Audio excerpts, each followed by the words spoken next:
जय हिंद। स्टडी बसेरा के नए वीडियो में आप सभी का हार्दिक स्वागत है। चैनल पर अगर नए हो तो चैनल को सब्सक्राइब कर लीजिएगा। वीडियो को पसंद आता है तो वीडियो को लाइक और शेयर भी करते चलिएगा। सेशन अगर पसंद आता है तो सेशन को लाइक और शेयर भी करते चलिएगा। चलिए, पहला प्रश्न है, देश का सर्वोच्च नागरिक सम्मान भारत रत्न पाने वाले सबसे उम्रदराज व्यक्ति कौन है? Option A Maharshi Karve, option B Lal Krishna Advani, option C Sarvepalli Radhakrishnan, option D Purushottam Das Tandon. तो सही जवाब हो जाएगा ऑप्शन ए, महर्षि कर्वे हैं सबसे उम्रदराज व्यक्ति। इन्हें इनके महर्षि कर्वे जी को उनके 100वें जन्मदिवस के अवसर पर भारत रत्न पदक सम्मान प्रदान किया गया था। कब प्रदान किया गया था? तो इनको जो भारत रत्न सम्मान है 1958 में 1958 में प्रदान किया गया था। इनका जन्म 18 अप्रैल 1858 में हुआ है। 18 अप्रैल 1858 1958 में जन्म हुआ था और इनको प्रदान किया गया था 1998 में। और इनकी मृत्यु हुई थी 1962 में, 1962 में इनकी मृत्यु हुई थी 104 वर्ष के एज में। 104 वर्ष के उम्र में इनकी मृत्यु हुई थी। तो इस तरह से महर्षि कर्वे सबसे उम्रदराज व्यक्ति हो जाते हैं भारत रत्न प्राप्त करने वाले। इनका असली नाम क्या है? तो धोंडो केशव कर्वे है। धोंडो केशव कर्वे है। ये महाराष्ट्र से बिलोंग करते हैं। महाराष्ट्र में इनका जन्म हुआ था।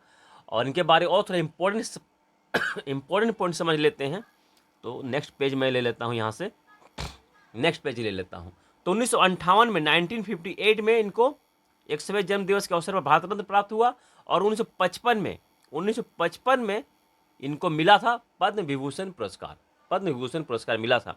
यहाँ एक प्रश्न और बन सकता है इनसे कि 1929 में विदेश यात्रा या फिर यूरोप यात्रा का दौरान किस महान भौतिक वैज्ञानिक से इनकी मुलाकात हुई थी? किस महान भौतिक वैज्ञानिक से इनकी मुलाकात हुई थी? तो सही जवाब हो जाएगा अल्बर्ट आइंस्टाइन। अल्बर्ट आइंस्टाइन से इनकी मुलाकात हुई थी जब ये 1929 में यूरोप, अमेरिका, जापान का दौरा कर रहे थे, यात्रा कर रहे थे। तो उस समय इनकी मुलाकात अल्बर्ट आइंस्टाइन से भी हुई थी। और पहले जीवित व्यक्ति कौन है जिन पर डाक टिकट जारी हुआ था? पहले जीवित व्यक्ति, तो सही जवाब महर्षि कर्वे हो जाएगा। 1958 में ही इन पर डाक टिकट भी जारी हुआ था। इनके 100वें जन्मदिवस के अवसर पर, 100वें जन्मदिवस के अवसर पर इनके ऊपर डाक टिकट जारी हुआ था। पहले जीवित व्यक्ति।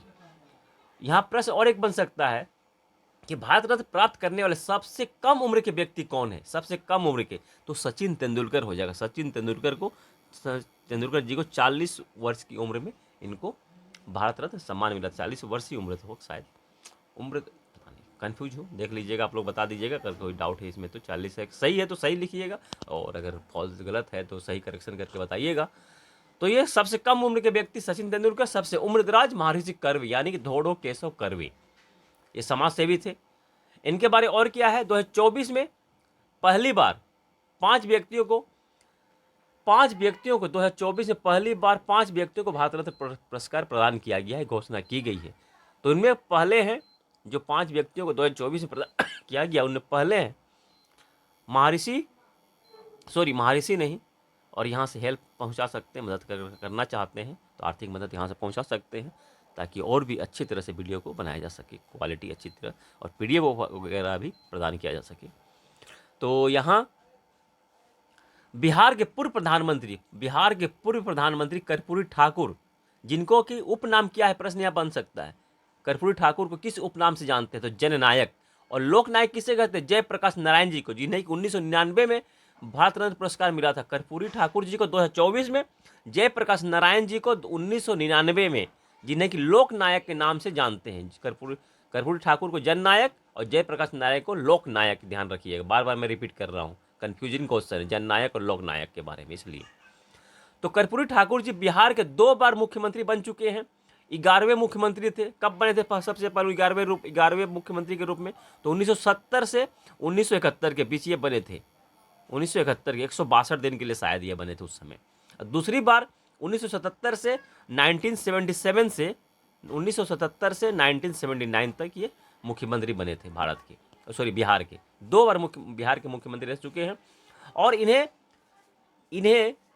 भारत रत्न सम्मान कब दिया गया? तो 2024 में 2024 में इनकी 100वीं जयंती के अवसर पर 100वीं जयंती के अवसर पर इन्हें भारत रत्न प्रदान किया गया है। इनका जन्म कब हुआ था? 1924 ईस्वी में हुआ था। 1924 में इनका जन्म हुआ था। 1924 में इनका जन्म हुआ था और भारत रत्न प्रदान किया गया है 2024 में, मरणोपरांत। ये ध्यान रखिएगा, मरणोपरांत भारत रत्न प्रदान किया गया है 2024 में। तो 100वीं जयंती के अवसर पर, जन्म दिवस नहीं, जयंती, ठीक है। जयंती और जन्म दिवस में अंतर है। जन्म दिवस कब मनाते हैं? जब वो जिंदा रहते हैं।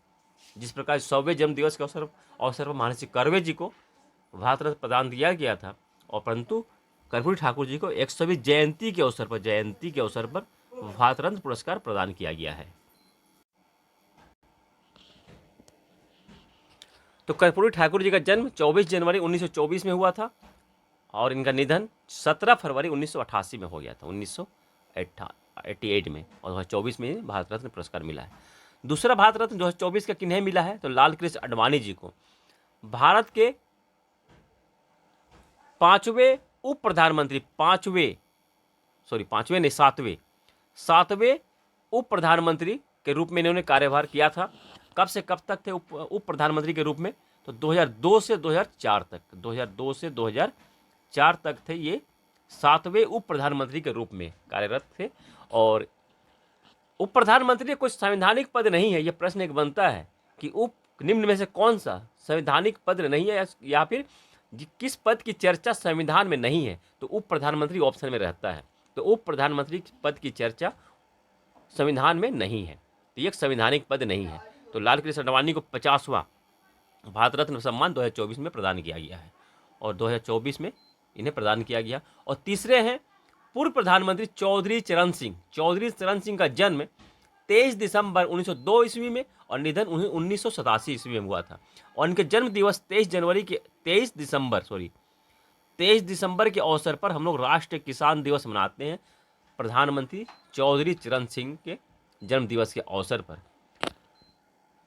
और इनके प्रधानमंत्री के रूप में ये कब से कब तक थे? तो 5वें प्रधानमंत्री थे ये। 5वें प्रधानमंत्री के रूप में ये 28 जुलाई 1979 से 1979 से 14 जनवरी 1980 तक थे ये प्रधानमंत्री के रूप में थे।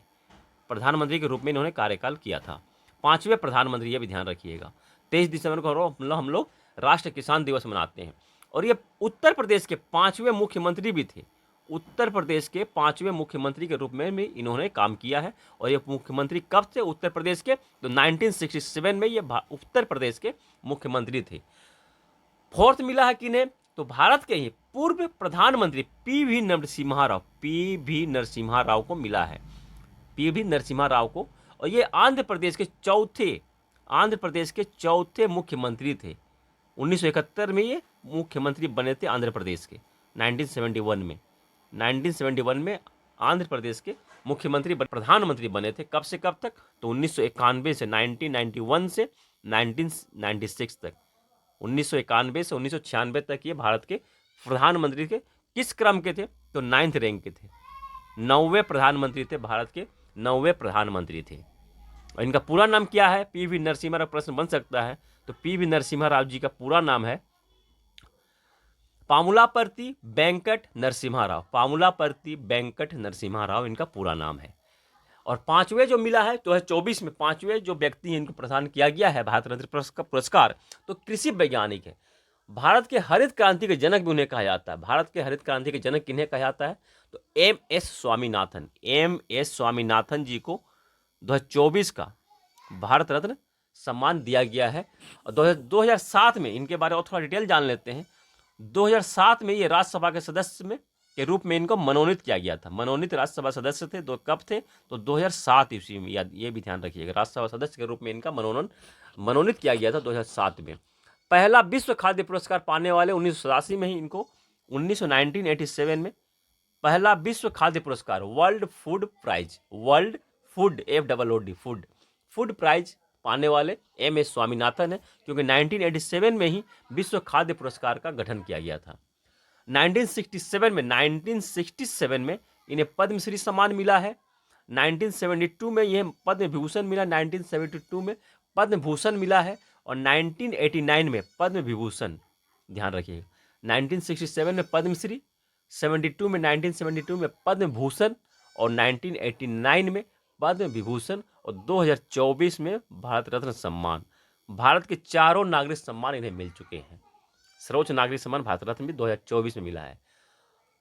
अंतर्राष्ट्रीय चावल अनुसंधान संस्थान कहाँ है? तो अंतर्राष्ट्रीय चावल अनुसंधान संस्थान फिलीपींस की राजधानी मनीला में है। और अंतर्राष्ट्रीय चावल अनुसंधान संस्थान के महानिदेशक के रूप में भी इन्होंने कार्य किया है एम.एस. स्वामीनाथन जी ने, ये भी ध्यान रखिएगा। और भारत का हरित क्रांति के जनक तो एम.एस. स्वामीनाथन जी को कहते हैं। विश्व के हरित क्रांति के जनक किन्हें कहते हैं? तो विश्व के हरित क्रांति के जनक नॉर्मन बोरलॉन्ग को कहते हैं। नॉर्मन बोरलॉन्ग को कहते हैं। चलिए नेक्स्ट, अब तक 2024 तक कितने लोगों को भारत रत्न पुरस्कार दिया जा चुका है? तो 53 लोगों को, 53 लोगों को भारत रत्न पुरस्कार प्रदान किया जा चुका है। और यह और एक प्रश्न बनता है, 2024 तक मरणोपरांत कितने लोगों को भारत रत्न पुरस्कार दिया गया है? तो 18 लोगों को मरणोपरांत भारत रत्न सम्मान दिया गया है। मरणोपरांत सम्मान 18 लोगों को दिया गया है। यहाँ इंपॉर्टेंट सेशन। चलिए, आज के सेशन में हम लोगों ने एक एक पॉइंट को भारत रत्न से इंपॉर्टेंट जो पॉइंट बनते हैं 2024 से जो इंपॉर्टेंट पॉइंट बनते एक एक पॉइंट को कनेक्ट करने का हम लोगों ने कोशिश किया है। जो भी इंपॉर्टेंट पॉइंट बनते हैं परीक्षा में आने वाले, कोशिश किया है। आज के लिए इतना ही। आप सबकी सफलता की मंगल कामना के साथ मिलते हैं फिर नए वीडियो में। तब तक के लिए जय हिंद, स्वस्थ रहें, मस्त रहें। धन्यवाद। जय हिंद।